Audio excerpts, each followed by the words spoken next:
Bienvenue, Majesté. Bienvenue, Majesté.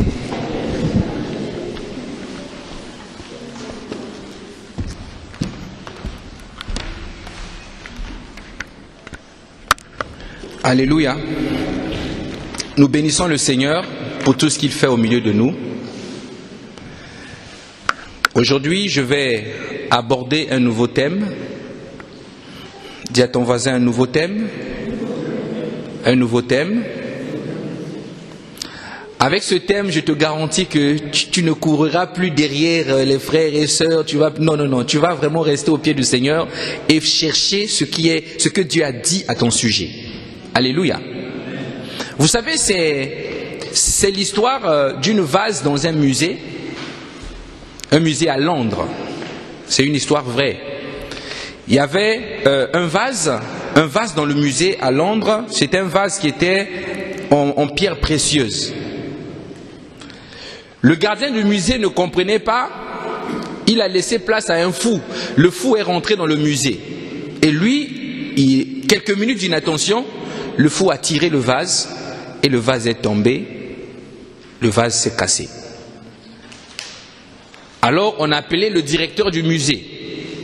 On a dit, le vase qui avait plus de valeur dans le musée s'est cassé. Qu'est-ce qu'on va faire à Londres?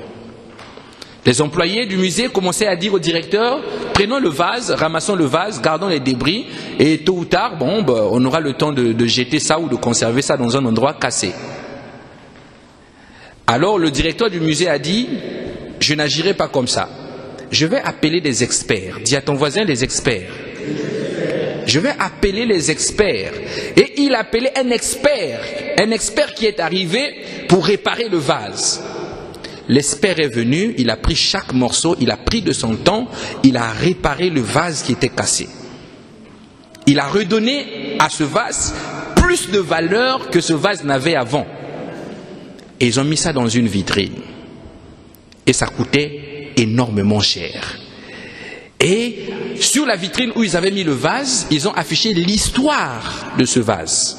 L'historique de ce vase. Tout comme toi, au commencement, tu étais un vase qui avait de la valeur. Alléluia.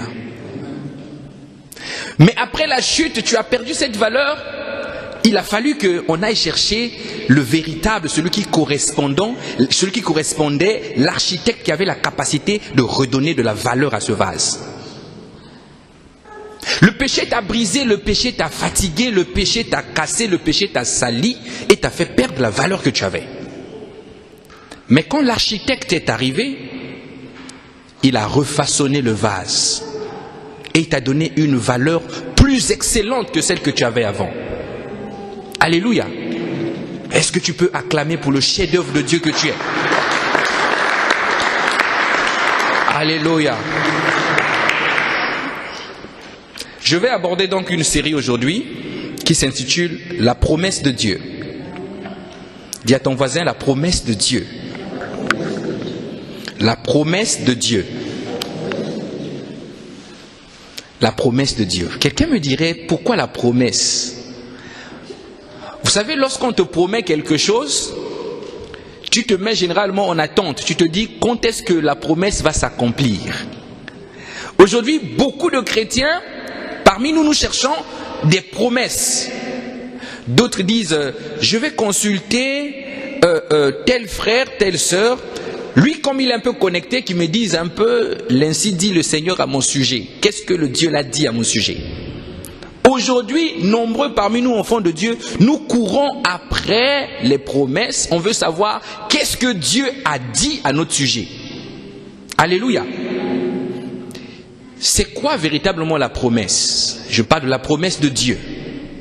La promesse. La promesse, c'est quoi? La promesse, c'est avant tout un engagement. C'est un engagement, c'est un serment, alléluia. Les Anglais disent undertaking, c'est ça, pour ceux qui sont anglophones. Undertaking. Ou encore pour dire la promesse, ils disent promising. La promesse est donc l'engagement de faire quelque chose. Lorsque tu fais la promesse, tu t'engages à faire quelque chose. La promesse de Dieu c'est donc un engagement que Dieu prend pour faire quelque chose dans ta vie. C'est en quelque sorte la parole d'honneur de Dieu. La Bible dit que lorsque Dieu fait la promesse, il est fidèle. Lorsqu'il vient parler à Jérémie, il dit attends la prophétie, attends ce qui a été dit à ton sujet, attends, même si ça tarde à venir, attends, parce que ce que j'ai dit s'accomplira et s'accomplira certainement. Alléluia. Parce que Dieu est fidèle lorsqu'il te fait une promesse. Nous lisons Hébreux 6, versets 13 à 14. C'est véritablement une parole d'honneur que Dieu donne. Nous les hommes, nous donnons des paroles, mais des fois nous arrivons à ne pas accomplir ce que nous disons. Mais Dieu, lorsqu'il donne une parole, il accomplit. Hébreux 6, versets 13 à 14. Hébreux chapitre 6, versets 13 à 14. Hébreux 6, 13, 14. La Bible dit, Hébreux 6, 13, 14. Lorsque Dieu fit la promesse à Abraham, ne pouvant jurer par un plus grand que lui, il jura par lui-même. Il jura par lui-même, Dieu.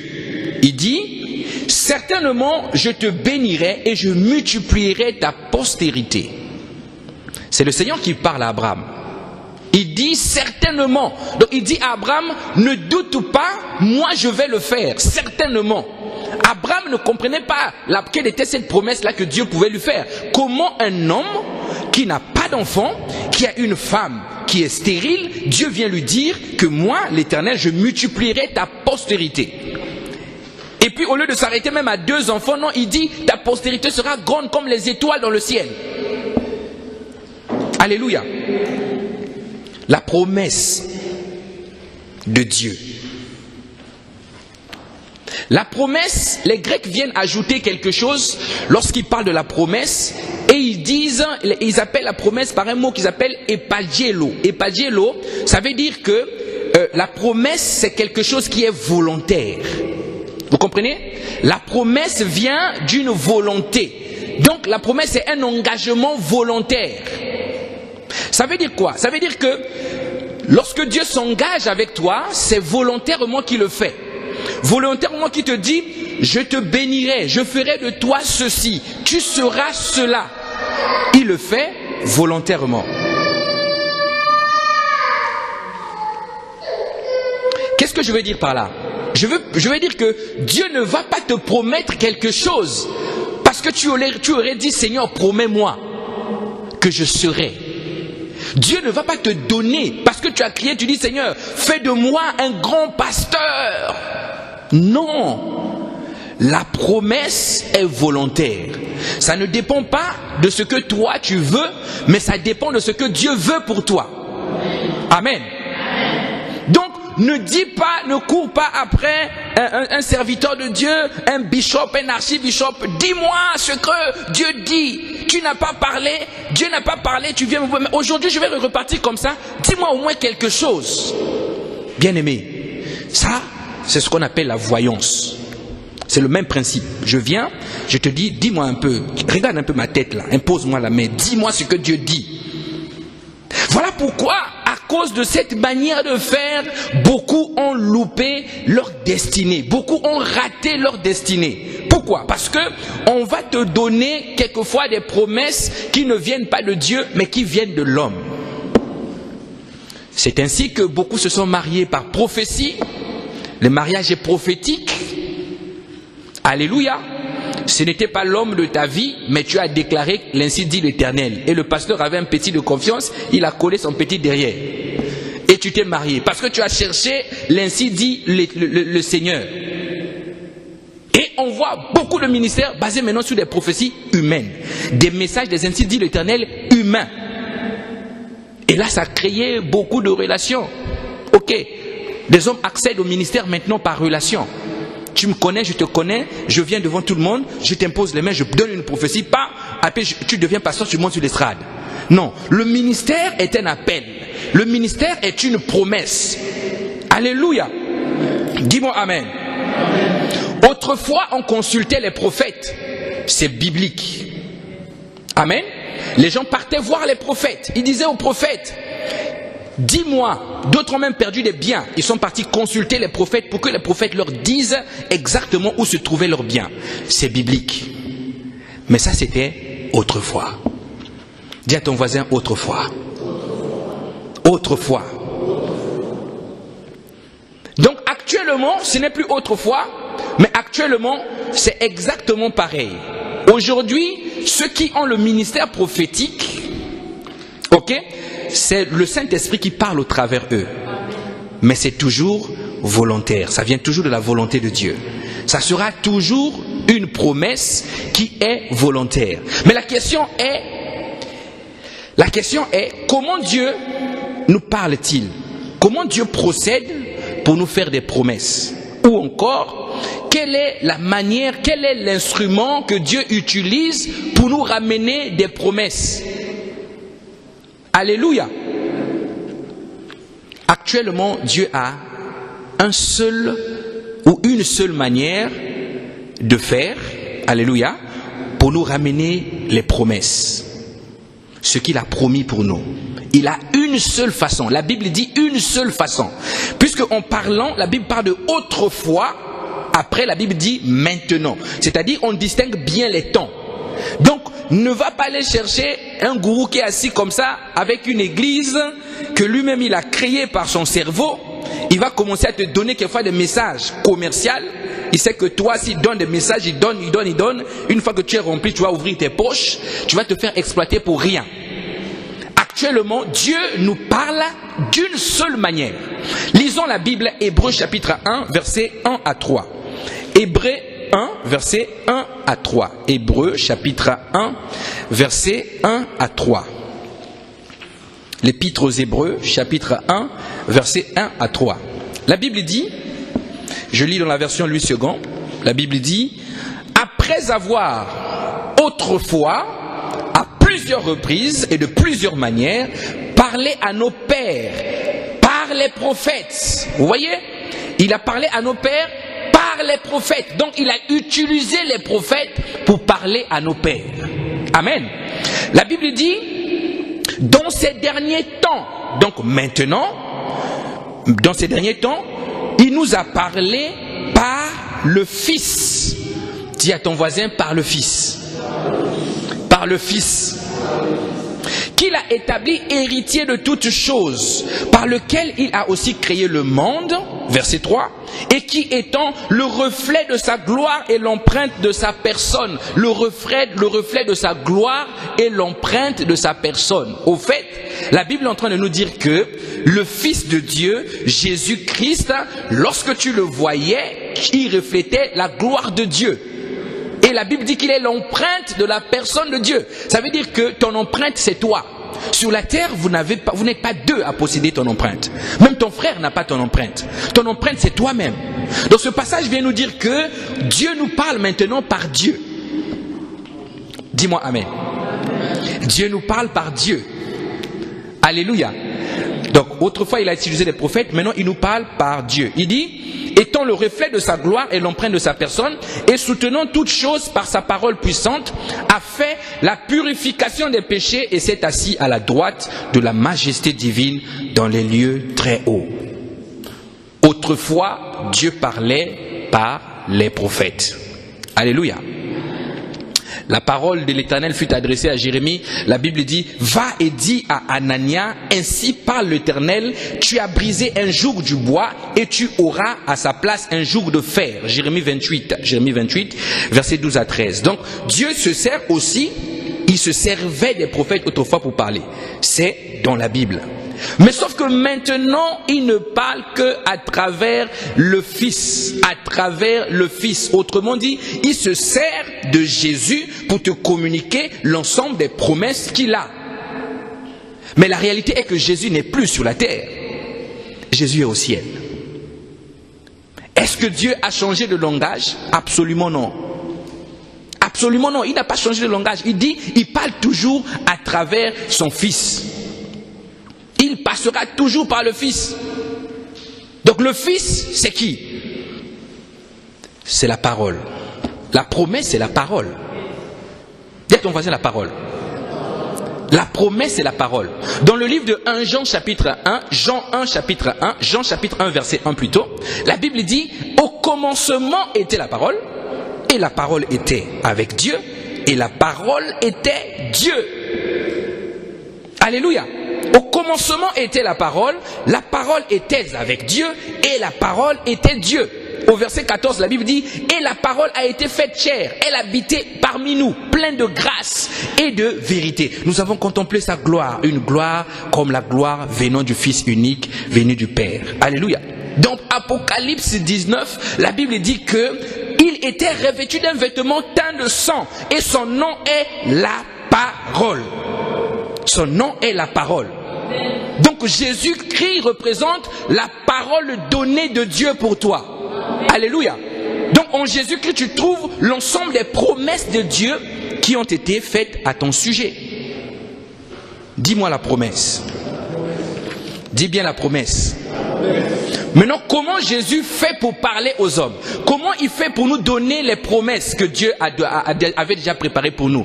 Puisqu'il n'est plus là, comment Jésus procède? Alors, il y a deux manières où tu pourras connaître qu'est-ce que Dieu dit à ton sujet.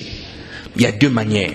Je voulais dire à quelqu'un, tu n'as pas besoin du ministère prophétique, tu n'as pas besoin du don de prophétie, tu n'as pas besoin simplement des dons de paroles de connaissance pour connaître qu'est-ce que Dieu dit à ton sujet.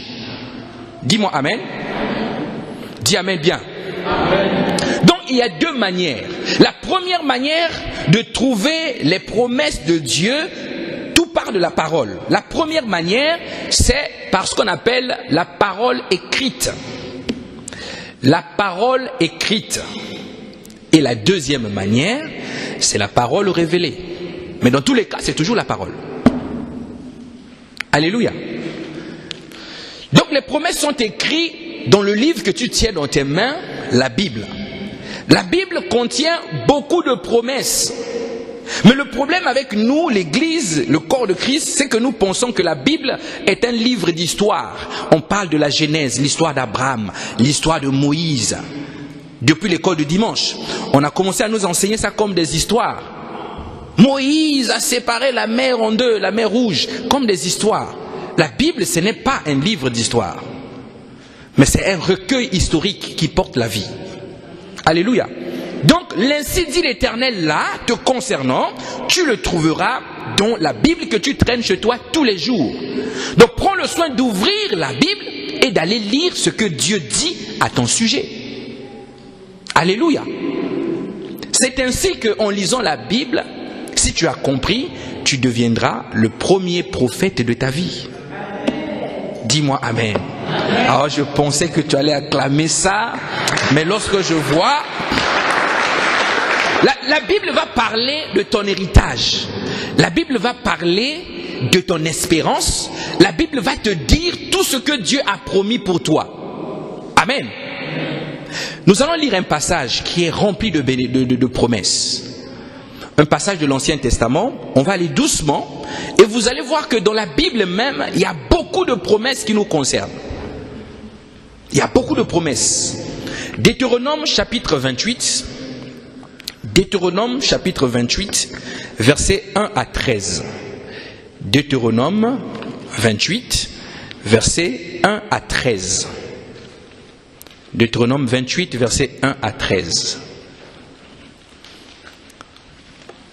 Deutéronome chapitre 28, versets 1 à 13.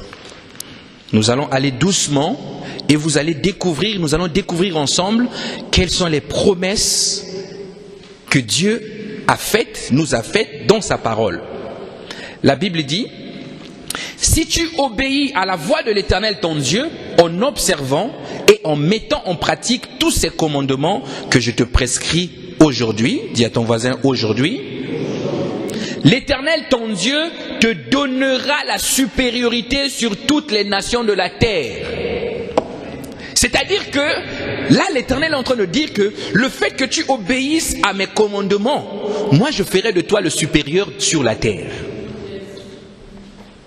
Alléluia. Donc quand tu prends cette vérité biblique, tu le réalises, tu n'auras pas la mentalité du pauvre petit pécheur. tu auras la mentalité de la grandeur. Parce que Dieu dit, il te donnera la supériorité sur les nations. C'est-à-dire, ça ne veut pas dire que quand tu as ton chef au boulot, commence à l'écraser. Non, c'est pas ce que la Bible dit. Non, non, non. Si tu vas sur ce pied, il va te virer. Dis-moi amen. Il te donne la supériorité sur des nations, c'est-à-dire que ta parole va prévaloir. Le chef va parler, mais lorsque toi tu vas venir dire, chef, je pense qu'à cet endroit, il faut qu'on essaie d'aller là. Qu'est-ce que tu penses? Il va dire, oui, on va aller dans ton sens. Il te donnera la supériorité sur toutes les nations. La Bible dit, il te donnera la supériorité sur toutes les nations de la terre. Voici toutes les bénédictions qui se répandront sur toi. Remarquez que l'ensemble des promesses se passe au futur. C'est vraiment des promesses. Mais on se sert, Dieu est le Dieu du présent. Il est d'abord le Dieu du passé, le Dieu du présent et le Dieu du futur. Le Dieu du passé, le Dieu du présent et le Dieu du futur. Il te dit, voici toutes les bénédictions qui se répandront sur toi et qui seront ton partage lorsque tu obéiras à la voix de l'Éternel ton Dieu. Tu seras béni dans la ville. Tu seras béni dans la ville.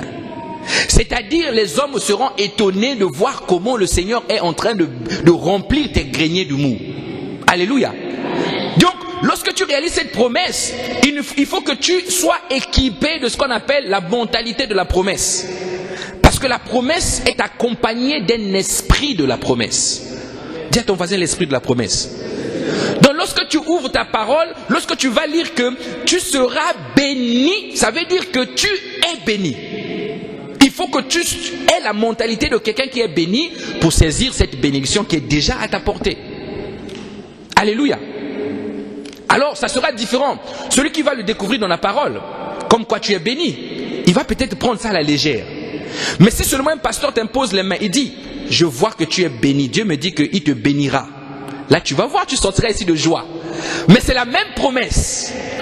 Tu découvres dans la Bible la même promesse et on te donne par parole de connaissance la même promesse. Alléluia. Donc la promesse de Dieu se trouve aussi dans sa parole. Il dit, tu seras béni dans la ville, tu seras béni dans les champs, le fruit de tes entrailles, le fruit de ton sol, le fruit de tes troupeaux, les portées de ton gros et de ton menu bétail, toutes ces choses seront bénies. Ça veut dire que toi tu es béni, tes enfants sont bénis, ta postérité est bénie, donc tes petits-enfants sont bénis, tu es quelqu'un qui bénit toute une génération. Alléluia. Donc lorsque tu vas courir après église, après église, après église, après église, pour chercher la bénédiction de Dieu, comprends que tu es déjà quelqu'un de béni. Il suffit que tu comprennes ce que Paul a dit dans Romains 12, il dit renouvellement de l'intelligence. Alléluia. Dieu a déjà parlé. Dieu a déjà parlé. Tu seras béni dans la ville. Tu seras béni à ton arrivée et tu seras béni à ton départ. Ça veut dire que la bénédiction t'accompagne partout où tu vas. Amen. Avant de monter une affaire, comprends que ton affaire, il y a déjà la bénédiction qui court. Au fait, un enfant de Dieu, si tu veux, lorsque tu es en train de marcher, tu traînes les bénédictions avec toi. Voilà pourquoi tu arrives à un endroit où les gens ont l'impression d'être, tout le monde a l'impression d'être maudit. Mais toi tu arrives, tu redonnes la joie. Ceux qui étaient désespérés retrouvent l'espoir. Ceux qui avaient la capacité des dons que Dieu avait donnés retrouvent, voient ces dons-là sortir. Ouh, j'étais capable de faire ces choses. Oui, c'est possible. La bénédiction, ce n'est pas de la prospérité, mais c'est le partage des enfants de Dieu. Alléluia. Donc tu es béni. L'Éternel te donnera la victoire sur tes ennemis qui s'élèveront contre toi. Ils sortiront contre toi par un seul chemin et il s'enfuira devant toi par 7 chemins. Concrètement, ça veut dire quoi? Ça veut dire que lorsque quelqu'un est contre toi, le Seigneur te donne la victoire sur lui. Lorsque quelqu'un te combat, à chaque fois que quelqu'un de ta famille va se lever et dit sa vie ne marchera pas, l'Éternel combat pour toi, il te donne déjà la victoire sur lui. Voilà pourquoi la Bible dit la malédiction sans effet, la malédiction sans cause et sans effet. C'est-à-dire tous ceux qui parlent à ton sujet, qui disent toi tu n'avanceras pas, toi tu es un échec, toi tu es ceci, tu n'arriveras jamais, jamais quelque chose de bon ne sortira de toi. L'Éternel dit tu as la victoire sur eux. Alléluia. Oh bien-aimé, j'aime un passage de la Bible qui dit, dans le livre de Psaume, ce passage-là dit, c'est ce jour-là où j'ai compris, j'ai dit, ouh, donc mon Dieu est un moqueur. J'ai dit, non, c'est pas dans ce sens-là que la Bible parlait. Ce passage dit quoi? Ce passage dit, pourquoi les rois de la terre se liguent-ils contre mon oint? Il dit, celui qui est assis sur le trône se moque d'eux. Alléluia. Est-ce que tu comprends? C'est-à-dire, toi, lorsque tu marches là, lorsqu'il y a des moqueurs là, qui s'asseyent là, lui là, il se moque de toi, il va jamais arriver, c'est un souffrant, lui, il sourit. Mais la Bible dit que l'Éternel se lève, il les regarde, il se moque d'eux. Pourquoi il se moque d'eux? Parce qu'il sait que tu as déjà la victoire sur eux. Maintenant, un jour, ils vont t'appeler. Frère John, on a appris que c'est toi qui règnes maintenant. Daniel, on a appris que c'est toi qui domines maintenant. Montre-nous comment tu as fait, On a appris que tu as fait quelque chose. Le succès dans toutes ces entreprises. Alléluia. C'est ça la promesse de Dieu. Donc, ne te contente pas à te retourner contre les diffuseurs de mauvaises nouvelles. Ils ne pourront pas anéantir la parole de Dieu à ton sujet. Ce que Dieu a dit à ton sujet va s'accomplir. Si Dieu te dit, tu seras bishop, rassure-toi, si un homme se lève, l'Éternel se moquera de lui. Parce que Dieu accomplit sa promesse. Si Dieu dit, toi, tu seras un grand pasteur avec un ministère, je ne sais pas comment, ça s'accomplira. Alléluia. Si Dieu dit que toi, tu vas avoir les enfants que tu attends un enfant, mais le premier coup, Dieu te donne 4, tu seras rassasié. Alléluia. Comprends que la bénédiction de l'Éternel, c'est le partage des enfants de Dieu. Et il y a beaucoup de promesses que le Seigneur a faites pour nous. Mais nous vivons une vie comme ça. On meurt comme des princes alors qu'on est des rois. Alléluia. On continue. L'Éternel ordonnera à la bénédiction d'être avec toi dans tes greniers. C'est-à-dire que la bénédiction ne va jamais te quitter. Dès que tu commences une affaire, ça sera prospère. Dès que tu touches quelque chose, ça sera prospère. Mais qu'est-ce que nous voyons? Le chrétien est hésitant. Il réfléchit. Il voit les problèmes. Il se dit, waouh, mais comment je vais arriver? En France ici, dès que tu commences, les charges, la mentalité. Alléluia. L'ennemi étouffe la bénédiction de Dieu. À l'atelier de finance, ceux qui étaient là, j'étais en train de dire que, au fait, Dieu ne va pas t'élever par le salaire. Le salaire, on va te payer 1500 €, le salaire. Même si le patron dit 3000 €, tu verras que tes charges là vont dépasser 3000 €. Parce que tu vas avoir une voiture, pour entretenir la voiture, 1500 €, la moitié. Alléluia. En fait, il faut que nous arrivions à comprendre que ce que Dieu attend de nous, c'est plutôt que nous devenions une source de bénédiction. Amen. Donc tu ne peux pas être une source de bénédiction avec ton salaire de 1500 €. Comment tu vas faire? Un frère va avoir un souci, il te demande 500 €, le salaire est coupé en 3. Est-ce que tu lui donneras? Tu ne pourras pas être une source de bénédiction. Amen. Aujourd'hui, les chrétiens sont malheureux. On a du mal à ramener la vie de Dieu dans l'ensemble des sphères où nous sommes. Moi, je suis venu ici pour les destinées, vous le savez. Je suis venu pour qu'un homme devienne ce que Dieu attend de lui. Je suis venu pour qu'un ministère sorte de ta vie. Je suis venu pour que ce que Dieu a mis au-dedans de toi sorte. C'est ce pourquoi je suis venu faire.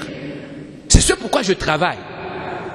Renouvelle ton intelligence. Quelqu'un a dit que non, chez vous, tout le monde est maudit. Tu vois, ton grand-père là, lui, c'était quelqu'un qui a beaucoup souffert dans sa vie. Votre aîné de la famille, tu vois pas comment il souffre? C'est normal. Chez vous, tout le monde y passe. Même les pasteurs, quand chez vous, il y a un pasteur que Dieu suscite, il devient un grand escroc. Parce que la mentalité de la souffrance avait impacté son âme. Bien-aimé, Dieu nous a bénis. La Bible dit dans le livre d'Éphésiens, béni soit le Père de notre Seigneur Jésus-Christ, qui nous a bénis de toutes sortes de bénédictions dans les lieux célestes. Il dit, sa divine puissance nous donne tout ce qui contribue à la vie et à la piété. C'est dans la Bible. Amen. Mais beaucoup parmi nous, nous avons rejeté cette façon de voir les choses. Nous avons rejeté cette vision. Nous croyons qu'elle est du monde. Non, bien-aimé, elle n'est pas du monde. Un frère m'a dit, pasteur, ce que je ne comprends pas, c'est que je lis la parole, on me dit que Jésus était accompagné par des femmes riches qui soutenaient son ministère. Le frère m'a cité des noms. J'ai dit, oui, Jésus était accompagné par des femmes riches. Amen. Il dit, mais pourquoi lui, lorsqu'on vient lui demander de payer les impôts, pourquoi il ne se sert pas de l'argent de son compte bancaire pour aller payer les impôts? Il demande à Pierre d'aller pêcher le poisson. J'ai dit au frère, très bien. C'est là que nous allons comprendre. Alléluia. À votre avis, pourquoi Jésus, qui est riche, pourquoi il ne se sert pas des billets de banque pour aller payer l'impôt? Il demande à Pierre, va à la mer, pêche le poisson et prends le denier, viens payer l'impôt. Pourquoi il le ferait? Pourquoi il le ferait? Parce qu'il est simplement le Dieu des miracles. Il est le Dieu des miracles. Jésus était venu pour faire la preuve. Il dit lui-même, je suis venu pour démontrer le royaume. Donc chaque occasion qui se présentait devant lui, il l'utilisait pour démontrer le royaume. C'est pour ça qu'il ne pouvait pas dire, allez dans le compte bancaire, prenez l'argent, mettez là-bas. Non. Il a dit, allez à la mer, pêchez le poisson, ouvrez. Vous allez voir ce qu'il y a dans le ventre. Simon-Pierre court, professionnel. Il ne met pas à la maison, il prend le poisson, il ouvre le ventre. Il sort comme ça une pièce, il dit, Alléluia. Je vous garantis que si Jésus était aujourd'hui, beaucoup allaient le qualifier de féticheur. Beaucoup parmi nous, on allait fuir Jésus. Simon-Pierre ouvre comme ça, il sort le denier. Il dit à Simon, paye avec. Et ceux qui demandaient l'impôt, et ceux qui étaient arrivés, ils étaient tous étonnés de voir ça. C'est-à-dire, partout où tu vas, la bénédiction de l'Éternel t'accompagne. C'est une réalité, bien-aimée. Donc, n'hésite pas, il faut que tu aies la mentalité de l'entrepreneuriat. L'entrepreneuriat. Si tu n'entreprends pas quelque chose, Dieu ne peut pas répandre la bénédiction comme ça en l'air. Sinon nous autres là, oh, Seigneur, regarde les travaux de l'église, les billets rentrent par la fenêtre là, ça vient tomber. Vous voyez les billets rentrer ici? Jamais il ne fera ça. Est-ce qu'il a changé? Celui qui a fait tomber le pain du ciel, c'est qui? C'est Dieu. Mais comprenez qu'avant il n'y avait pas la grâce. Maintenant la grâce est arrivée. La grâce veut dire quoi? C'est une faveur que tu as déjà, que tu n'as pas mérité mais qu'on t'a donné. C'est quelque chose que tu traînes avec toi. C'est-à-dire lorsque tu traînes la grâce, tu traînes au même temps des choses que toi tu ne mérites pas, mais qui sont déjà avec toi. C'est-à-dire les gens vont dire, oh, mais comment tu as pu faire ça? Oui, moi-même je ne comprends pas comment j'ai pu le faire. Parce que l'Éternel est avec moi. Alléluia. Et c'est ce que David expliquait. Il dit, le Seigneur est mon berger, je ne manquerai de rien. Le Seigneur est mon berger, je ne manquerai de rien. Il a compris. Et qu'est-ce que Jésus nous dit à toi et à moi? Il dit, je suis venu, moi Jésus, afin que mes brebis aient la vie, mais qu'ils aient la vie en abondance. Il dit, je suis moi Jésus, la porte des brebis. Lorsqu'ils rentrent par moi et qu'ils sortent, ils trouvent des verts pâturages. Tu comprends? Donc en sortant d'ici, dis toi au-dedans de toi, tu es quelqu'un de rempli, tu es une grâce pour les nations. Tu traînes devant toi les promesses de Dieu, les promesses de ce siècle-ci et dans le siècle à venir. Il y a un passage dans la Bible, je ne sais pas si vous le connaissez, ça s'intitule, le chapitre s'appelle la promesse au centuple. La Bible dit que ceux qui auront perdu père, mère, enfant, bien, ici sur la terre, il dit, je leur donnerai tout ce qu'ils ont perdu au centuple, dans ce siècle-ci au centuple, et dans le siècle à venir, la vie éternelle. C'est dans la Bible.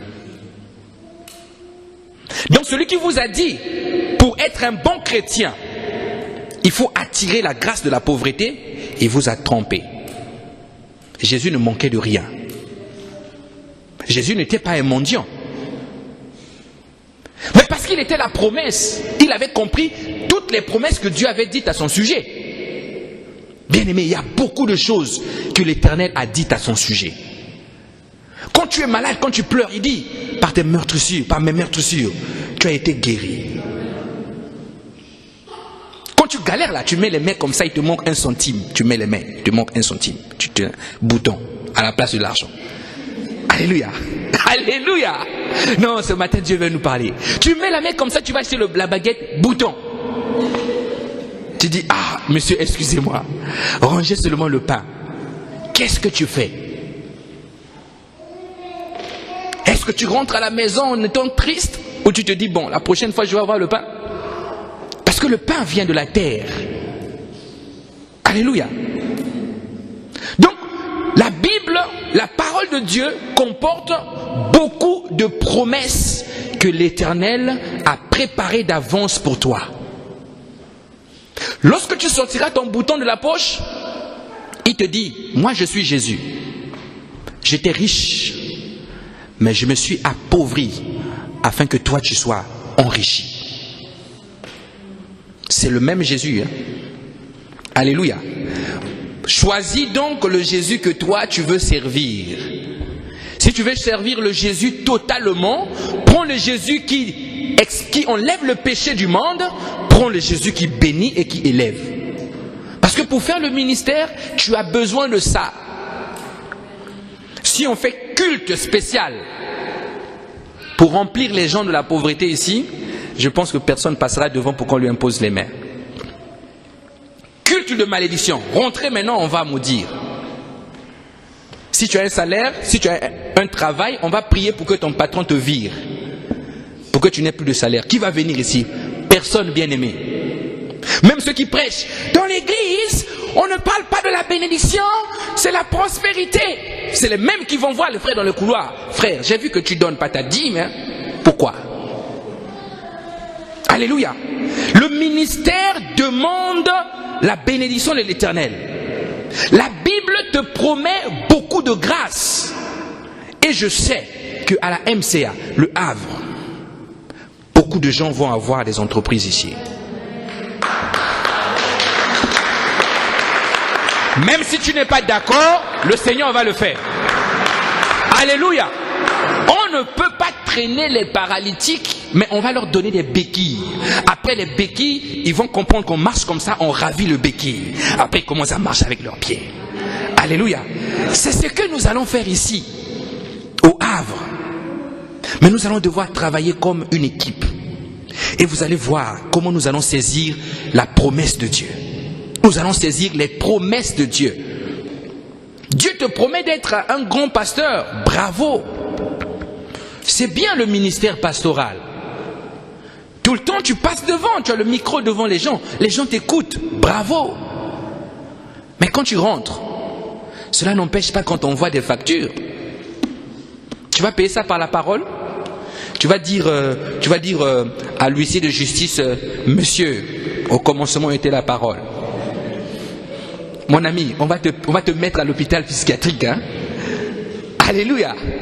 Tu ne peux pas être un enfant de Dieu comme ça. Tu crois que l'église, c'est seulement quelque chose où tu viens comme ça, spirituel. Tu fais le spirituel, tu fermes les yeux, tu te prosternes. Il n'y a pas que ça. Lorsque tu pries là, quand tu sors de ta prière, la prière que tu as envoyée vers Dieu doit se manifester. C'est pour ça que Dieu nous a donné la foi pour obtenir. La foi, c'est pour obtenir. Pourquoi la Bible dit que sans la foi, on ne peut pas plaire à Dieu? Sans la foi, on ne peut pas plaire à Dieu. La foi, c'est pour obtenir. Si tu n'obtiens pas, comment tu vas faire la démonstration? Vous savez pourquoi Dieu avait dit à Job, as-tu remarqué mon serviteur Job? Il a dit à Satan, as-tu remarqué mon serviteur Job? Est-ce que c'est parce que Job était simplement un homme spirituel? Nous avons vu dans le passage de Deutéronome que nous venons de lire, Dieu commence et dit, si tu obéis au commandement de l'Éternel, ton Dieu, il parle d'abord de l'intégrité, parce que Job était quelqu'un d'intègre. Et parce qu'il était intègre, obéissant au commandement de l'Éternel, que Dieu l'avait béni. Mais je vais aussi dire à quelqu'un que aussi longtemps que tu ne seras pas obéissant à la parole, la promesse ne s'accomplira pas. Dis-moi Amen. Donc tu peux prier comme tu veux. Tu dis Seigneur, fais tomber la bénédiction sur moi. Quand tu ouvres tes yeux, si tu es désobéissant à l'Éternel, tu ne peux pas produire la foi en toi qui te permettra d'obtenir. Voilà pourquoi beaucoup de gens marchent comme ça. Ils demeurent au même endroit, ils sont stagnés. Parce qu'ils ne comprennent pas que la foi vient de ce qu'on entend.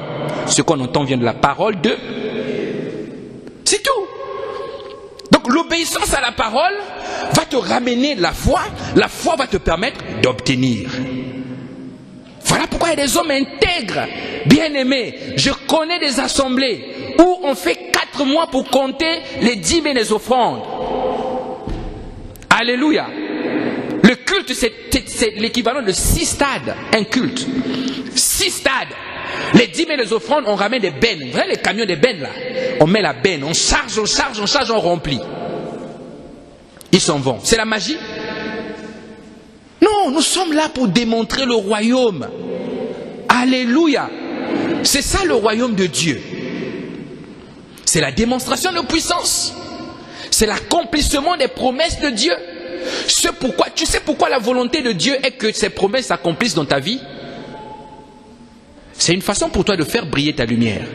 Alors il dit, le but pour lequel ta lumière doit briller, c'est pour que les hommes voient et qu'ils glorifient le Père qui est dans les cieux. Donc Dieu tire sa gloire quelque part dans ta capacité à mettre en œuvre sa parole et obtenir des promesses. Alléluia. Lorsqu'il dit, vous imposerez les mains sur les malades, vous imposerez les mains sur les malades et les malades seront guéris. C'est une promesse. Voici les miracles qui accompagneront ceux qui auront cru. Ceux qui auront cru. C'est une promesse. C'est-à-dire, lorsque tu vas commencer à accomplir cette promesse, tu vas voir que les nations vont venir à toi. C'est ce que nous voyons aujourd'hui. L'église où on fait que faire ça, que des miracles. Voyez comment les gens sont remplis. Il y a beaucoup de monde. Et Jésus avait compris ça aussi. On le suivait parce qu'il faisait aussi le miracle. Ceux qui étaient désespérés disaient, cet homme-là a la solution. Comment tu peux être la solution si la promesse de Dieu ne s'accomplit pas dans ta vie? Donc, la deuxième manière que Dieu va te donner ses promesses, c'est par ce qu'on appelle la révélation. Dis à ton voisin, la révélation. La révélation, c'est toujours le Fils qui parle. La révélation, c'est toujours le Fils qui parle. Mais cette fois-ci, c'est ce que les Grecs appellent le rhéma. Dis à ton voisin, le rhéma. Voilà. On va comprendre le rhéma tout à l'heure. Mais la révélation, c'est toujours le Fils qui parle. Mais cette fois-ci, il ne parle plus par la parole écrite. Il va te parler maintenant par la révélation de la parole. C'est-à-dire, il va utiliser le Saint-Esprit pour venir te parler, te donner toutes les promesses que Dieu a faites à ton sujet. Mais ça sera toujours le Fils. Pourquoi le Saint-Esprit? Parce que la Bible dit que le Saint-Esprit, c'est l'Esprit de Jésus. Ton esprit, c'est toi. Nous avons compris que l'homme est un esprit, au fait, qui habite dans un corps qui possède une âme. Mais ton esprit, c'est toi. Donc quand on dit que le Saint-Esprit, c'est l'Esprit de Jésus, c'est que le Saint-Esprit, c'est Jésus. Dis-moi Amen. Amen. Quelqu'un n'est pas d'accord. Philippiens 1, 19. Philippiens 1, 19.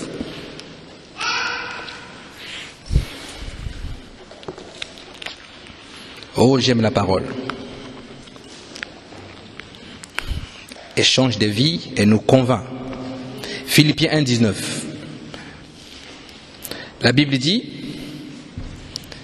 Philippiens 1, 19, car je sais que cela tournera à mon salut grâce à vos prières et à l'assistance de l'Esprit de Jésus-Christ. Amen. Pasteur, on n'a pas compris le début du verset. Tourne encore la Bible. Va maintenant prendre Acte 16, verset 7. Acte chapitre 16, verset 7. Pour que vous réalisez que le Saint-Esprit, c'est toujours le Fils qui parle. Acte 16, verset 7.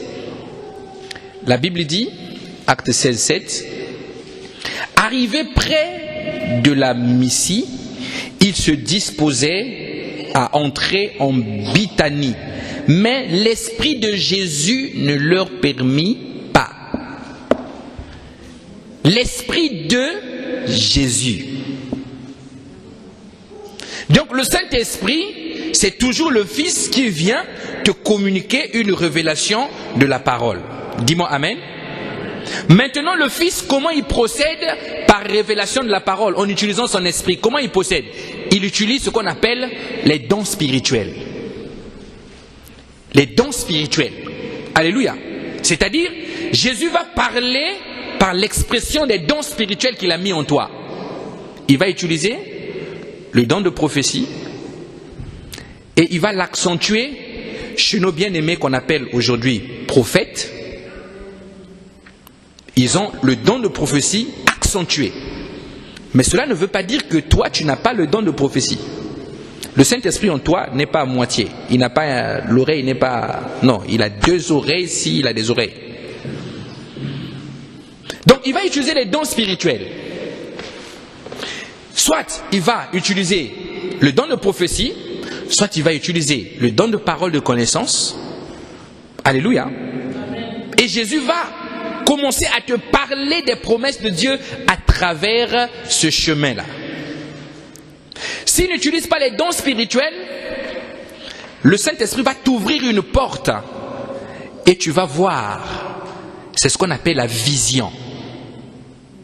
Vous comprenez? Dieu va commencer à te révéler aussi ses promesses par la vision. C'est pour ça qu'il y a des serviteurs de Dieu que le Saint-Esprit a ouvert le ciel. Ils ont vu Jésus dans sa gloire. Et ils voient Jésus lui dit, je t'ai choisi. Moi, je t'ai choisi. Tu seras ceci, cela. Il y a d'autres, Dieu vient lui changer carrément de nom. Il lui donne un nouveau nom en vision. On est en train de lui révéler la promesse qui a été faite à son sujet, mais pendant qu'il dort. Voilà pourquoi si tu ne comprends pas, ne pose pas des questions. Si quelqu'un veut te dire, pasteur, j'ai dormi, on m'a dit que je suis un pasteur. Oui, c'est possible. C'est possible. Nous ne pouvons pas contredire la parole de Dieu. Jésus donne des promesses aussi dans des visions. Mais attention, je te mets quand même en garde. Lorsque tu vas avoir une vision, Dieu te dit que tu es bishop, prophète, évangélique, je ne sais pas ce que tu vis, Dieu va te dire que tu es ça. Mais comprends que lorsque tu ouvres les yeux, ce n'est pas pour autant que tu vas commencer à créer une église. Pourquoi? Parce que la promesse demande un temps. C'est ce qu'on appelle le temps de l'accomplissement. Voilà pourquoi on dit à Jérémie, attends la prophétie. Maintenant, le problème c'est que lorsque Dieu te donne une vision pareille, c'est que tu as bénéficié de ce que la Bible dit, l'élection de la grâce.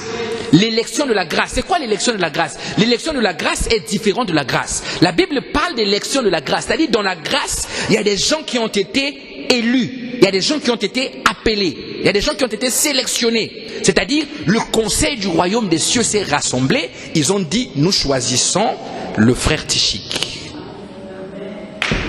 Alléluia.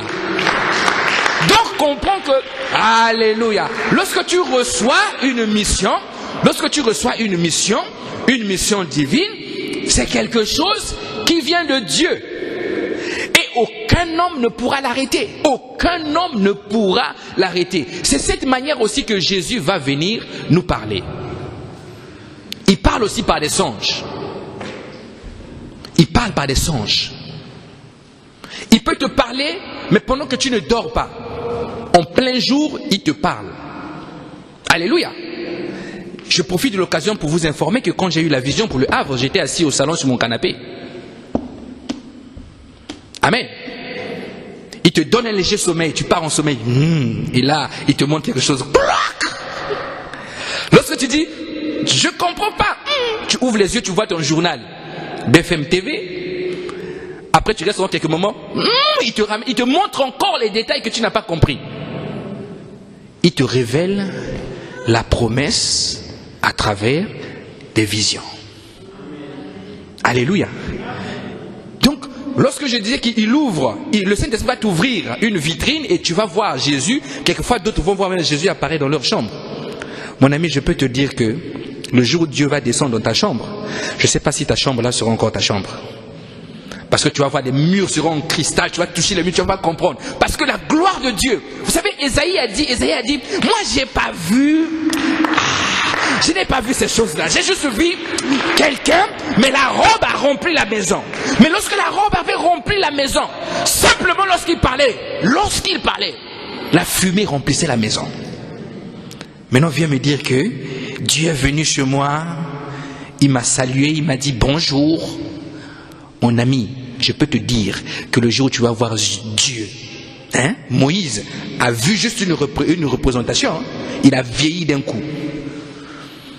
La gloire de Dieu, c'est le Saint-Esprit qui va t'ouvrir une brèche, il t'ouvre une porte, toi tu vois. Quelquefois tu vas voir cette apparition dans ta maison. Alléluia. Moi j'ai vu le Christ assis comme ça, j'étais dans ma chambre. Je vois comme ça, pas assis. Il était assis sur un gros fauteuil blanc, assis. Et il me parle, il parle. Mais ça c'est le Saint-Esprit qui est en train de t'expliquer certaines choses par une image de Dieu. Mais ce n'est pas Jésus qui est descendu dans ta chambre, ça je peux te l'assurer. Beaucoup parmi nous serviteurs de Dieu nous disons, on a vu Jésus, j'ai vu Jésus dans ma chambre. Mon ami, le jour où tu vas voir le prince de gloire dans ta chambre, je te jure que même ta chambre là, ta femme va te toucher comme ça. Elle va te chercher pour te faire bisous. Parce qu'il y aura une joie qui va se répandre en elle. Le jour où Jésus va rentrer dans ta maison, tu ouvres les yeux comme ça, il est au salon. Mon ami, ton salon là, je crois que ça passera à la télé. Parce que c'est un Dieu de gloire. Il est rempli d'éclat, de beauté, de splendeur. Imaginez-vous les séraphins et les anges, toutes les catégories qui sont autour de lui. Beaucoup n'arrivent pas à le contempler. La gloire de Dieu est manifestée. Alléluia. Les 24 vieillards, est-ce qu'ils regardent le trône comme ça? La Bible dit qu'ils sont prosternés. Ils ne peuvent pas fixer la gloire de Dieu. Donc lorsque tu viens me dire que j'ai vu Dieu m'apparaître, moi je te dis oui, tu as raison, tu as vu une apparition de Dieu. Mais ce n'est pas Dieu. Ésaïe a vu la robe. Il a dit je suis tombé comme mort. Et puis quand il est tombé, la pureté, la sainteté de Dieu a commencé à lui donner le miroir. Pas le miroir. Oh malheur à moi, homme que je suis. Je vis parmi les pécheurs. Je suis un pécheur. Oh malheur à moi. Dieu lui dit, petit, ne crains pas. Alléluia. Le grand prophète Ésaïe, fils d'Amo, celui que les hommes cherchaient, le prophète Ésaïe, celui qui est venu dire, une vierge sera enceinte, elle enfantera un enfant, on l'appellera Emmanuel. Lui, le grand Ésaïe, il a dit, malheur à moi. Juste la robe de Dieu, la robe, l'image de la robe est rentrée à la maison. Dieu est grand, mais il est mystérieux. Dans le livre de la Genèse, il est écrit que Dieu est tellement grand que les cieux des cieux ne peuvent le contenir. Les cieux des cieux ne peuvent le contenir. Donc, lorsque tu vois le monde, le globe terrestre, tu vois, le Seigneur, tu vois le ciel quand tu vois là, c'est pas le ciel de la France. Imagine-toi qu'on t'ouvre tous les pays du monde et tu es au milieu, tu vois le ciel du globe terrestre. On te dit que tu vois, le ciel de ce ciel-là ne peut pas contenir Dieu. Maintenant, dis-moi comment Dieu rentre chez toi. Il s'assoit à table avec toi. D'autres ont mangé avec Dieu. J'ai mangé avec Dieu. Et le lendemain, galère. Donc celui qui a mangé à ta table, il t'a maudit. Non, c'est l'image que Dieu nous donne. Il se sert des images pour nous montrer ce qu'il a préparé pour nous, ce qu'il est capable de faire avec nous. Donc, le Réma, c'est la parole non écrite de Dieu. Et le Logos, c'est la parole écrite de Dieu. Donc, quand tu lis la Bible, comprends que la Bible ne comprend pas toute la parole de Dieu, mais comprends la parole de Dieu utile pour toi. Parce que Dieu n'a pas cessé de parler. Il continue de parler jusqu'aujourd'hui. Alléluia. Donc, ne cours pas chercher l'ainsi dit l'Éternel. Dieu nous parle dans ce dernier temps par le Fils. La Bible dit qu'il a établi héritier de toutes choses. Pourquoi il va établir héritier de toutes choses? Parce qu'il avait déjà compris que toi tu ne pouvais plus hériter ce qu'il avait préparé pour toi à cause du péché, à cause de ma manière de vivre, de ma manière, le monde dans lequel je me trouve. Il a dit non, toi tu vas hériter, mais à travers un co-héritier. Voilà pourquoi il a fait de toi co-héritier de Christ. Alléluia. Bon, on a dit que la promesse de Dieu, c'est quelque chose de volontaire. Donc ne te concentre pas.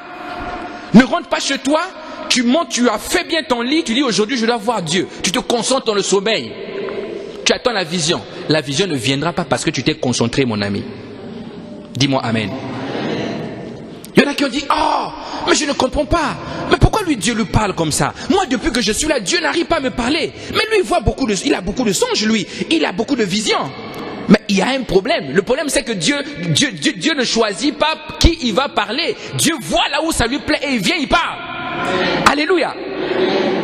Il n'a pas fait des choses telles que ton voisin, ton frère, ta soeur va bénéficier et que toi tu sois privé. Non. Voilà pourquoi il dit dans le livre de Joël, il dit, je répandrai de mon esprit sur toute chair.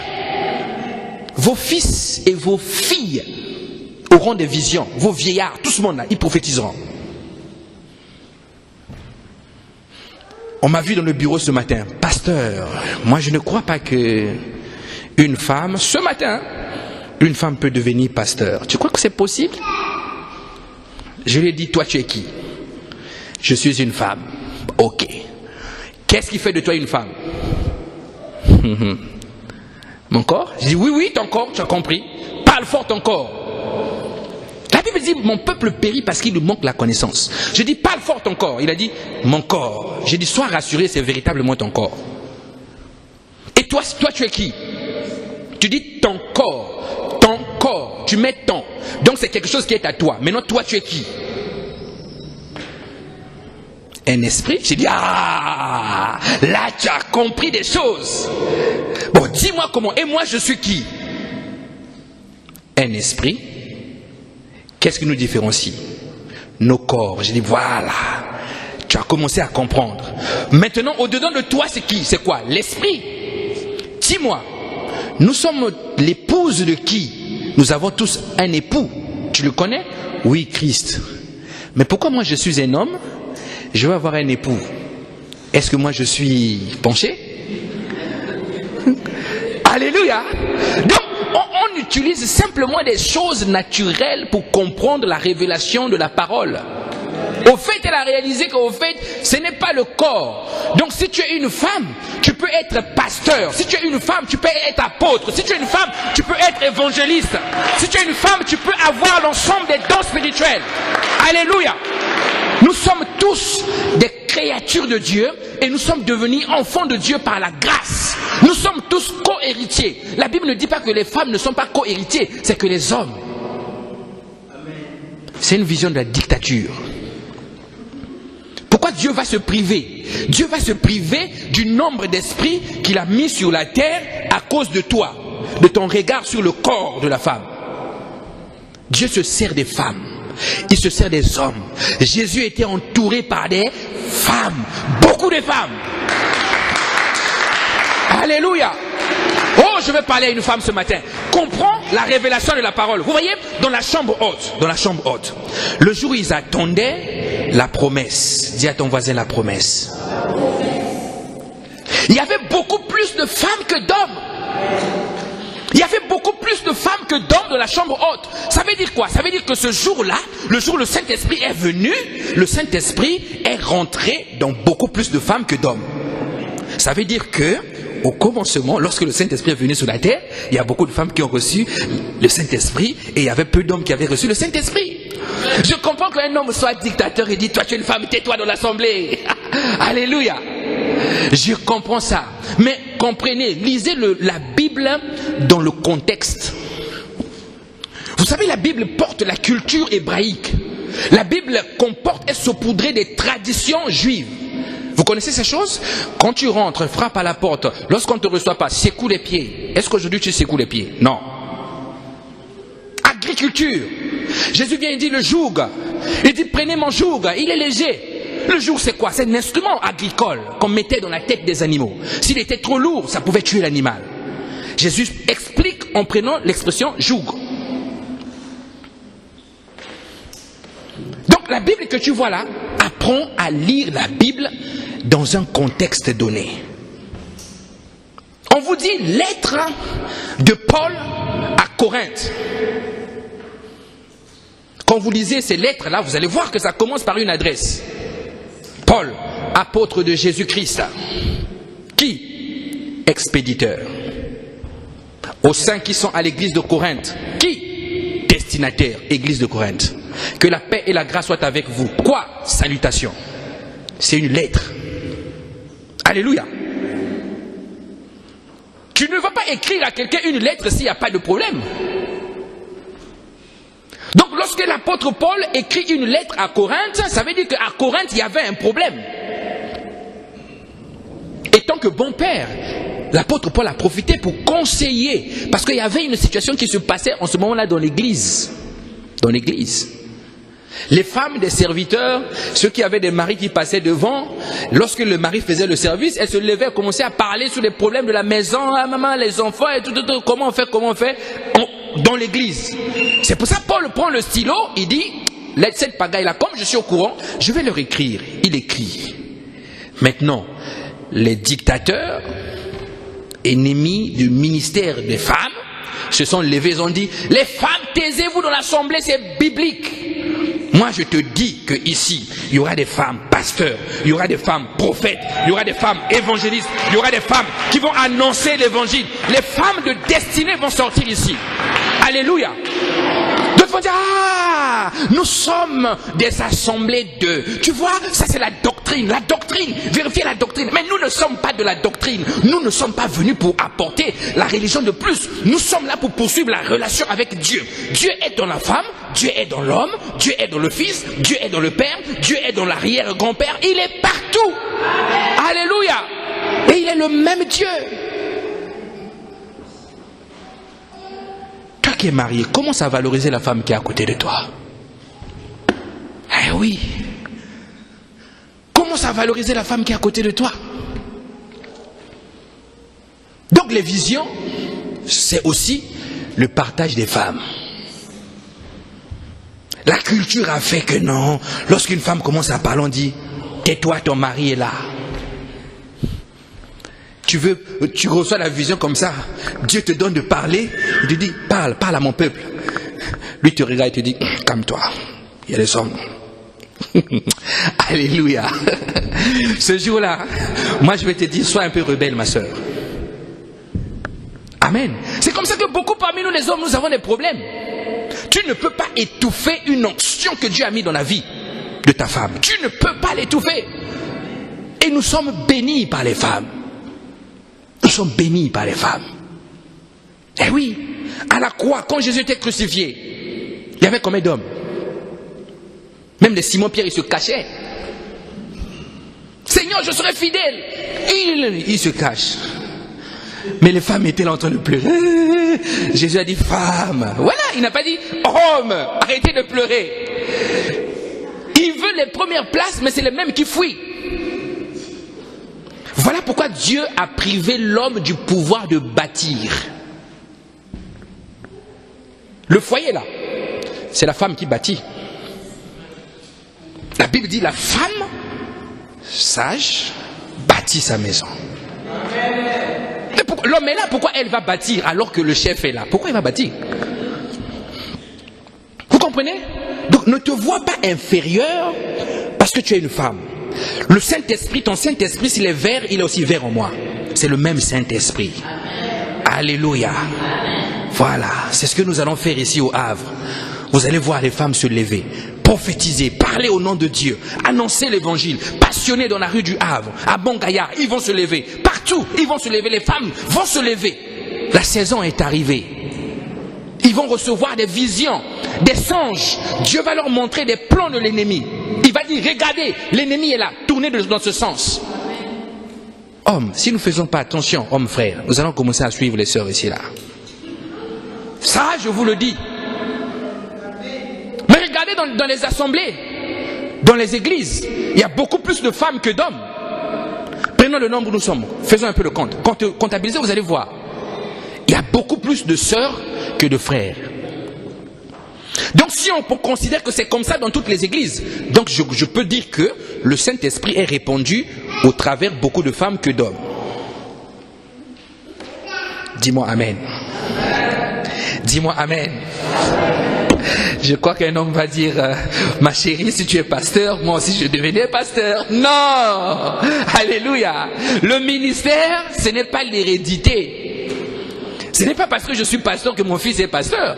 Ce n'est pas parce que je suis pasteur que ma femme est pasteur. Non! Il faut que Dieu l'appelle et reçoive la vision divine. Dieu l'appelle et qu'elle vienne m'expliquer que Dieu m'a parlé, il m'a montré tel ministère pour moi. En ce moment-là, je vais appeler, on va consacrer ma femme pasteur. Mais ce n'est pas par ricochet que le mari est pasteur, toi aussi, maman pasteur. Ça, c'est les traditions. Alléluia. Dis à ma femme, bonjour, sœur Daniel. C'est les traditions. Maman pasteur. Et c'est quelquefois aussi des mamans pasteurs là qui viennent casser les églises parce qu'il n'a pas l'onction pastorale.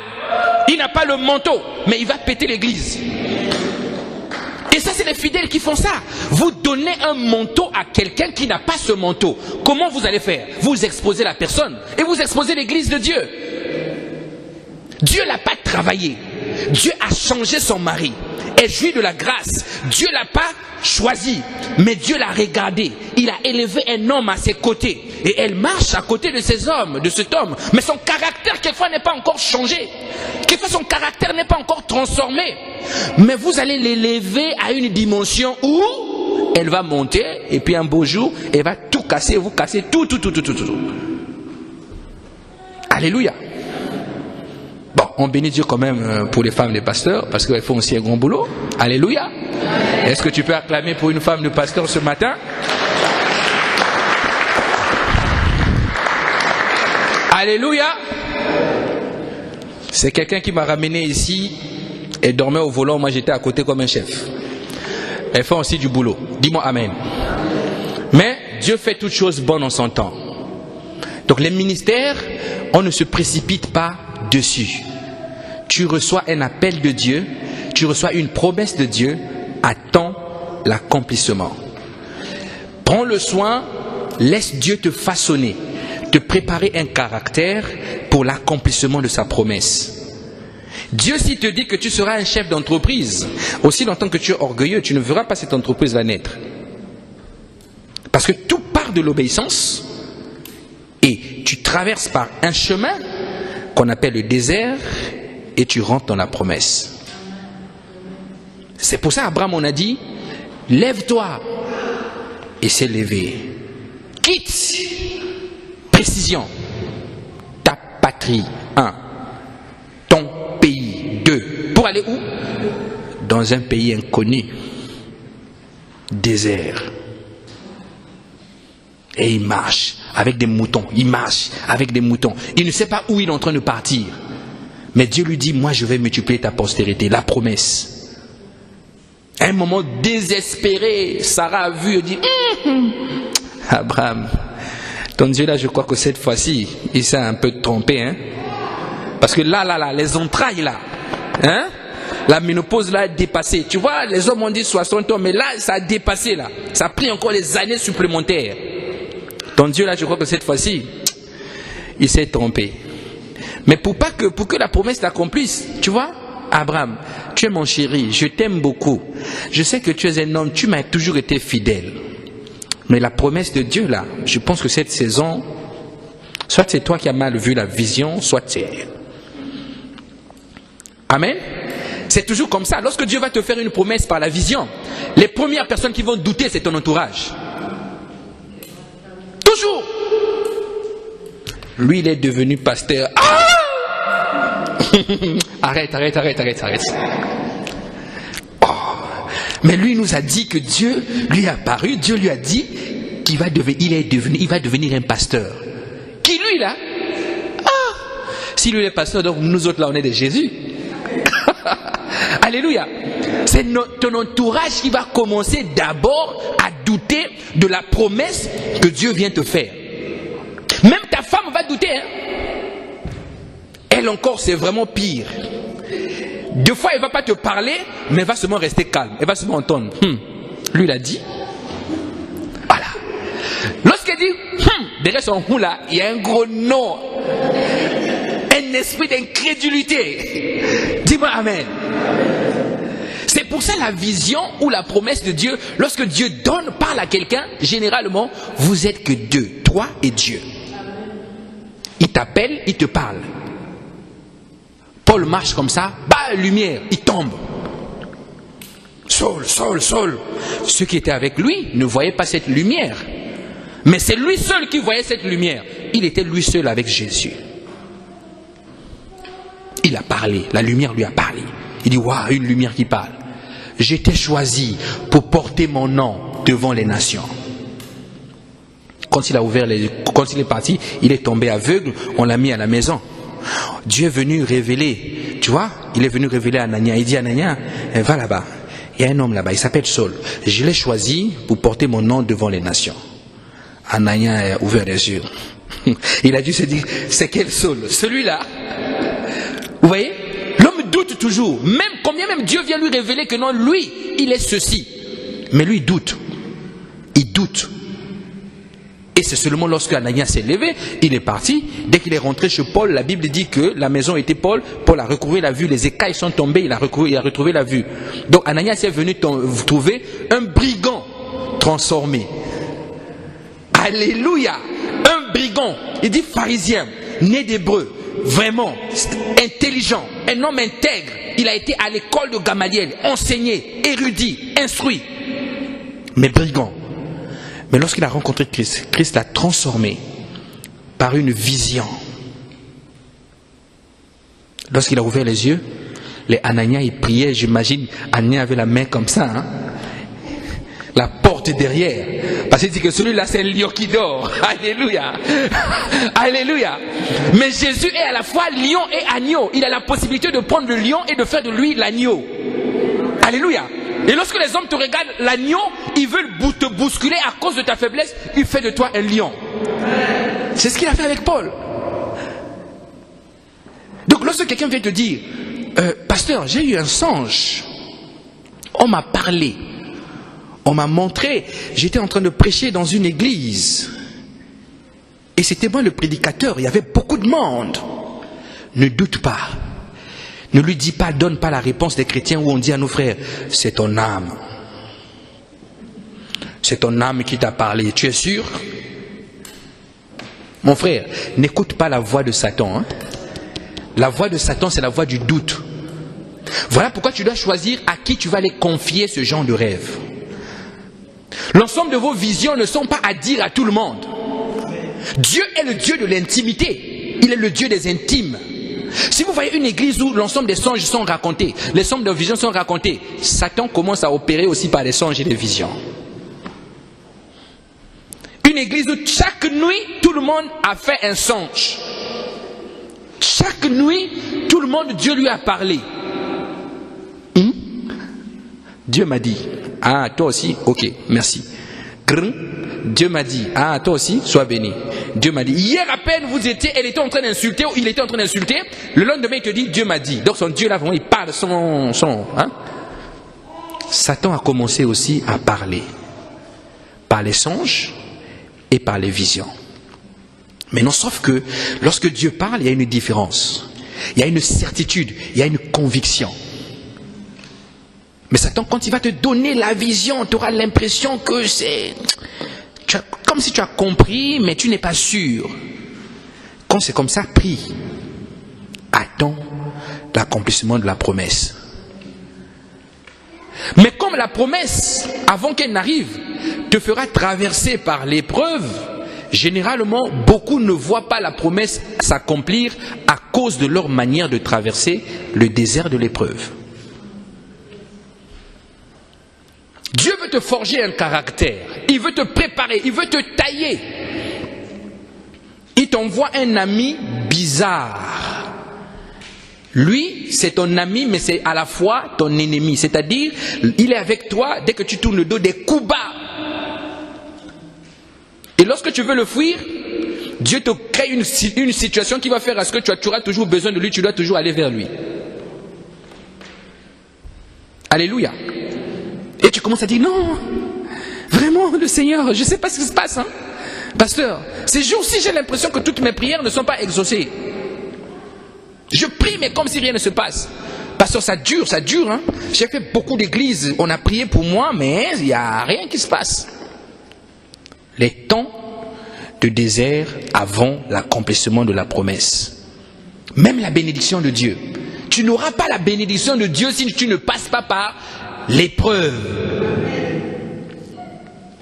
Si Dieu t'a dit que tu seras pasteur et que depuis que tu as eu la vision, tout le monde parle bien de toi. Le frère est bien à l'église. Il lit beaucoup la Bible. Ce frère-là, il est aimé de tous. Ce frère-là est aimé de tous. Mon ami, sache que tu n'es pas prêt pour le ministère. Parce que Dieu ne peut pas t'emmener de gloire en gloire si tu n'apprends pas comment on fait pour emmener d'autres personnes de gloire en gloire. Il va te faire insulter dans l'église par des chrétiens. Alléluia. Un frère, tu ne comprends rien, il se lève, il te prend dehors là. Il commence à t'insulter. Et toi, ton âme commence à chauffer. Satan te dit, il ne peut pas te parler comme ça. Le Saint-Esprit te dit, calme-toi mon enfant. Satan te dit, il ne peut pas te parler comme ça. Le Saint-Esprit dit, calme-toi mon enfant. Et si toi tu sors le coup de poing, tu cognes le frère, Dieu marque un moins, échoué. Il va t'envoyer un plus costaud qui va arriver, t'insulter. Bien même, lui il avait insulté peu, mais le deuxième qui va arriver, il va te regarder. Un nez bizarre, la grosse tête. Tu vois, il sort même le mal de ses entrailles à tel point qu'il t'insulte, ça te fait vraiment mal. Et il va toucher le point que tu n'aimes pas qu'on touche. Il va toucher ça. Et lorsque tu vas résister à ça, tu vas voir qu'il y aura un caractère d'agneau qui va s'imprégner. Parce que un berger, un appelé de Dieu, est avant tout un agneau qui donne sa vie pour sa bergerie. Il va te mettre la douceur. Tu vas devenir quelqu'un de doux, calme, tempérant. Pasteur, on parle mal de toi. Hein? On parle mal de toi. Hein? Pourquoi toi tu ne réponds pas? Oh, mais ce que Dieu m'a dit, réponds-les. Dieu m'a dit, annonce l'évangile et aime-les. Pourquoi? C'est un caractère qui se prépare dans le désert. On va t'accuser faussement à cause de la promesse de Dieu. On va t'accuser faussement. Mais Jésus dit, heureux serez-vous. Vous imaginez les apôtres, on les prend, on les tape, on les fouette.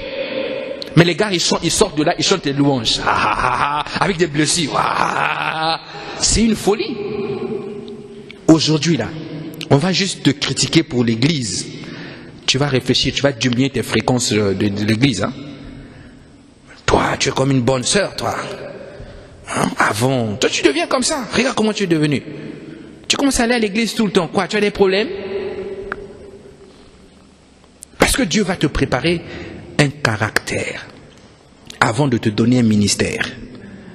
Voilà pourquoi beaucoup font des dégâts. Parce qu'ils ne prennent pas le soin d'attendre le temps, le moment. Attends la prophétie. Elle s'accomplira certainement. Dieu te dit certainement. C'est avec certitude. Il dit même la prophétie suit son cours. Mais toi tu as fait une année derrière un pasteur, 2 ans, 3 ans. Le pasteur ne te donne jamais le micro, tu ne passes jamais devant, alors qu'il le sait bien que Dieu t'a appelé toi, il a dit que toi tu es prophète, ou comment, mais lui il ne te regarde pas. Non, c'est un pasteur qui est mauvais. Il veut qu'on voit que lui, moi aussi j'ai un ministère, moi aussi j'ai un ministère, moi aussi j'ai un ministère. Après là tu prends ta Bible, que tu n'as pas acheté, qu'on t'a même donné par la grâce, tu ramènes. Amen, amen. Tu commences à créer même des problèmes à la maison. Tu dis à la femme, ne va plus à l'église, tu restes à la maison, on va commencer l'église. Tu prends la Bible. Amen à la maison. Il y a beaucoup sur Facebook. Hein? Lui, il est debout, il est assis. Sa femme à côté, l'enfant à côté, le bébé traverse. Les églises des maisons, l'église primitive, c'était l'église des maisons. Des justificatifs. Le moment n'est pas arrivé. Il y en a d'autres, il s'est levé comme ça, il a fait une église. c'est une histoire vraie, il a fait une église. Il a loué une salle. Allez, là, les fidèles commencent à rentrer un à un. Il était content. À un moment, il n'a pas compris, il a accumulé les factures du loyer. Alléluia. Et ça a commencé à lui poser des problèmes. Et puis il rencontre un frère, il dit au frère, mon frère, je crois que le truc de l'église là, je pense qu'il faut attendre, hein? C'était pas le temps. Parce que là, je me suis vraiment endetté. J'ai dit, voilà. Il faut attendre le temps de l'accomplissement. Lorsqu'on ne te donne pas le micro, ne pense pas qu'on t'aime pas. Mais on t'aime. Celui qui t'aime, c'est celui qui peut te préserver. Celui qui t'aime pas va t'exposer. Le tout, c'est pas le micro. Dieu nous a donné un micro baladeur. La bouche. Annoncer la parole. Tu n'as pas besoin d'attendre qu'on te donne celui-là qui est amplifié. Ta bouche est un micro baladeur. Donc tu as déjà le micro. Exerce ton micro. Lorsque Dieu a mis dans quelqu'un un ministère, je vous garantis, ton pasteur te remarquera. Il va toujours te remarquer. Même si c'est l'un des pasteurs les plus charnels, il va remarquer qu'il y a quelque chose de Dieu qui est en train de sortir dans ta vie. Et en ce moment-là, tu vas voir, tout va aller sur les roulettes. Tu n'auras pas besoin de procéder comme Satan pour séduire le pasteur, devenir son esclave, porter les sacs. Viens ici, viens là, assois-toi là, tu t'assois, tourne à gauche, à droite. Tu es où? Au métro, tu fais quoi? Je fais rien. Allez, moi je suis le pasteur, j'arrive. Attends-moi là, avant que j'arrive, 30 minutes avant, sois en gare. Parce qu'on leur donne cette occasion-là d'utiliser le chrétien. Parce que toi, je te dis, moi j'ai la vision. Pour que la vision s'accomplisse, il faudra que je sois bien avec cet homme-là. Ça se trouve, lui, il va me consacrer. Donc toi, tu cours après la consécration. Une fois qu'il t'a imposé la main, tu vois maintenant la porte. Fuis à la porte. Comme ceux qui fuient comme ça, généralement, ils créent des problèmes, les problèmes vont commencer. Oh, le pasteur là. Mais comprends que si toi, tu ne travailles pas pour la vision qu'on a donnée à quelqu'un, tu auras du mal à trouver ceux qui travailleront pour la vision que Dieu te donne. Porte des instruments, on portera tes instruments. C'est un secret spirituel. Moi, je n'ai pas quitté l'église où j'étais sous la base de la rébellion. Je ne me suis pas rébellé. Mais malgré ça, il y a toujours une situation où on t'accuse de rébellion. Ça, c'est bien ça. Tu es rebelle, c'est un rebelle. Oh, frère Elvis, c'est un rebelle. Frère Elvis, oh, c'est un rebelle. Frère Elvis, oh, il a un groupe, il monte les gens. Oh, le gars est bizarre. Oh, lui, il faut l'éviter. Mais la lumière, un homme ne peut pas l'éteindre. Mais ce n'est pas pour autant que quand tu quittes la maison, tu crées des problèmes avec tes pères. Du tout. Eux, ils doivent te bénir avant de partir. Abraham, avant de mourir, il a appelé les enfants, il dit, viens, je vais vous donner la bénédiction. Jacob et Esaü, venez, je vais vous donner la bénédiction. Alléluia. C'est ça, bien-aimé. Donc, Dieu parle par la parole, et Dieu parle par le Saint-Esprit, et tout ça, c'est le Fils. Alléluia. Nous allons nous lever. Toi qui es là ce matin, j'aimerais que tu demandes au Seigneur d'accomplir ses promesses dans ta vie. Tu vas simplement lever ta voix et commencer à prier et dire au Seigneur, je connais ta grâce dans ma vie et j'ai appris ce matin que tu as promis beaucoup de choses à mon sujet. Tu vas lui dire, Seigneur, je veux maintenant voir l'accomplissement de tes promesses dans ma vie. Ce que tu as dit de moi s'accomplira. Ce que tu veux faire sur la terre des vivants au travers de ma vie s'accomplira. Et aucun homme ne pourra l'arrêter. Tu peux lever ta voix et parler au Seigneur.